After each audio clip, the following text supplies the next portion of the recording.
இப்போ நம்ம chicken gravy பார்க்க போகிறோம். ஃபஸ்ட்டு கடாயை அடுப்பில் வச்சுட்டு 2 டேபிள் ஸ்பூன் எண்ணெய் ஊற்றிக்கிறோம். எண்ணெய் சூடானாலும் கொஞ்சமாக சோம்பு போட்டுக்கிறோம்.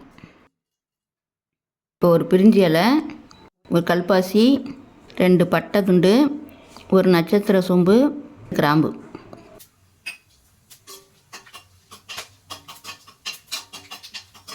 பட்டை கிராம்பு வெடிக்க விட்டு ஒரு 150 கிராமுக்கான வெங்காயம் சேர்த்துக்கிறோம்.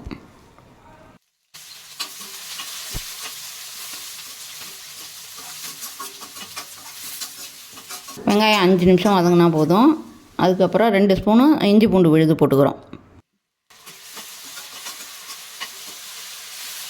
இப்போ இஞ்சி பூண்டு நல்லா பச்சை வாசனை போகிற வரைக்கும் நல்லா வதக்கிக்கணும். இஞ்சி பூண்டு விழுது வதங்கிடுச்சு. இப்போ தக்காளி சேர்த்துக்கிறோம். தக்காளி ஒரு 3 நிமிஷம் வதக்கினா போதும். ரொம்ப குழையணும்னு அவசியம் இல்லை. கொஞ்சமாக புதினா சேர்த்துக்கிறோம்.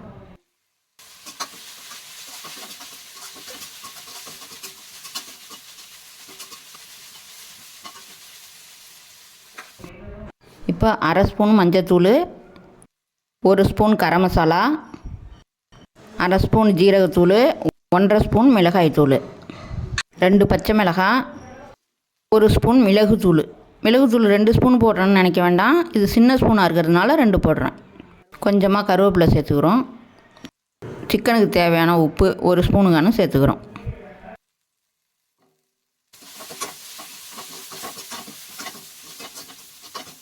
இப்போ அடி பிடிக்காமல் இருக்கிறதுக்காக கொஞ்சமாக தண்ணி சேர்த்துக்குவோம். இந்த மசாலாலாம் பச்சை வாசனை போகிற வரைக்கும் வதக்கிக்கிறோம்.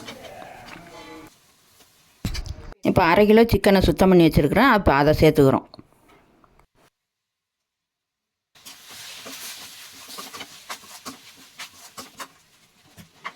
இப்போ 200 ml தண்ணி சேர்த்துக்கிட்டு வேக வச்சுக்கிறோம். இப்போ உங்களுக்கு குழம்பு அதிகமாக வேணும்னு நினச்சிங்கன்னா இன்னொரு 100 ml தண்ணி அதிகமாக சேர்த்துட்டு வேக வச்சிங்கன்னா குழம்பு அதிகமாக கிடைக்கும். இப்போ அப்படியே மூடி போட்டு 10 நிமிஷம் வேக விட்ருவோம்.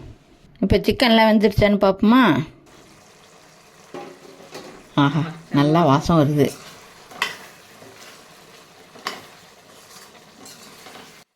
சூப்பராக இருக்குங்க. இப்போ கொஞ்சமாக மல்லித்தழை போட்டுக்கிறோம்.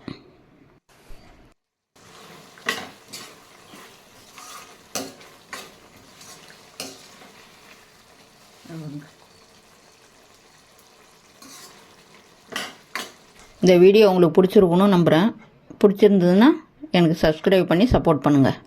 அப்படியே மறக்காமல் இது செஞ்சு சாப்பிட்டு பார்த்துட்டு எப்படி இருந்ததுன்னு கமெண்ட் செக்ஷனில் சொல்லுங்கள்.